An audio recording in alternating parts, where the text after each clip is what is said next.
महाभारत की कहानी के अनुसार राजा शांतनु के पास दो दिव्य शक्तियां थी, जिसके कारण वे सामान्य पुरुष होकर भी दिव्य माने जाते थे। राजा शांतनु के पास जो शक्तियां थी, अगर महाभारत में किसी और योद्धा को मिल जाती तो महाभारत का इतिहास बदल सकता था। आइए जानते हैं राजा शांतनु की दिव्य शक्तियों के बारे में। महाभारत में कई योद्धा ऐसे हुए जिनकी महानता को केवल उनके पुत्रों से जोड़कर ही देखा जाता है। ज्यादातर लोग उनके बारे में नहीं जानते।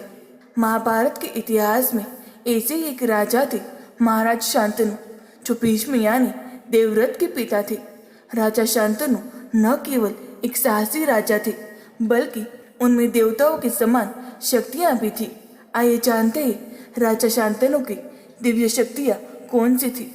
महाभारत की कथा के अनुसार इक्ष्वाकु वंश में एक प्रतापी राजा महाभीष थे, जो देवता तुल्य ही माने जाते थे।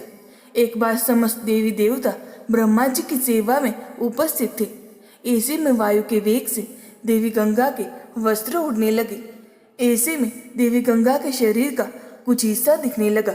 गंगा को इस तरह देखकर सभी देवताओं ने आंखें बंद कर ली, लेकिन राजा महाभीष की नजर गंगा पर ही टिकी रही। ये देखकर ब्रह्मा जी असहज हो गए और उन्होंने महाभीष से कहा, तुम्हें गंगा बहुत प्रिय लग रही है, तो जाओ मृत्युलोक में जन्म लो।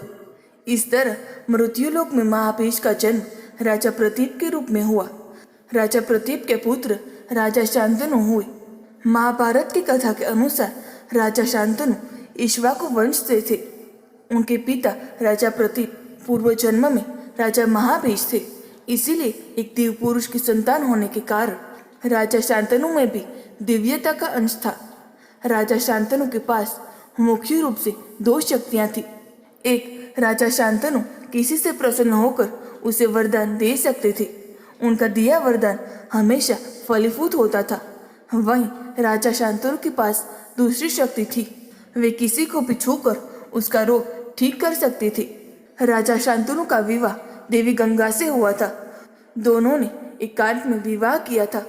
देवी गंगा ने राजा शांतनु के सामने शर्त रखी थी कि वे जो कुछ भी करेगी, शांतनु उनसे कभी कोई प्रश्न नहीं करेंगे, वरना देवी गंगा उन्हें हमेशा के लिए छोड़कर चली जाएगी। इस तरह शांतनु और देवी गंगा के मिलन से 7 पुत्रों का जन्म हुआ। अपने 7 पुत्रों को गंगा ने नदी में बहा दिया।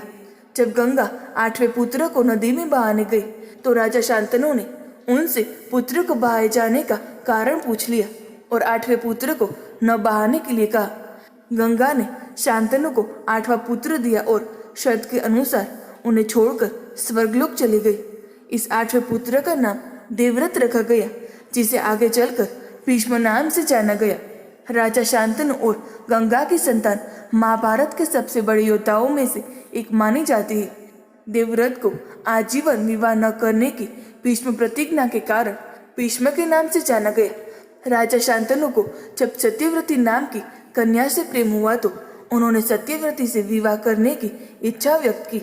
तब सत्यवती के पिता ने राजा शांतनु के सामने शर्त रखी कि उनकी बेटी से जन्मी संतान ही राजसिंहासन की दावेदार बनेगी। यह सुनकर राजा शांतनु ने विवाह की इच्छा त्याग दी थी, क्योंकि वह अपने पहले पुत्र देवव्रत के साथ अन्याय नहीं करना चाहते थे। लेकिन भीष्म को जब यह पता चला तो उन्होंने स्वयं सिंहासन और विवाह की इच्छा त्याग दी। इस त्याग को देखकर शांतनु प्रसन्न होकर भीष्म को इच्छा मृत्यु का वरदान दिया। महाभारत के किसी भी योद्धा के पास अगर शांतनु की ये तो दिव्य शक्तियां होती तो महाभारत का इतिहास कुछ और ही होता।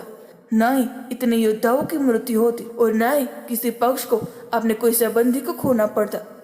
दोस्तों, आपको ये पौराणिक कहानी कैसी लगी कमेंट में ज़रूर बताएं। वीडियो को लाइक करें, शेयर करें और हमारे चैनल को सब्सक्राइब करना ना भूलें। धन्यवाद।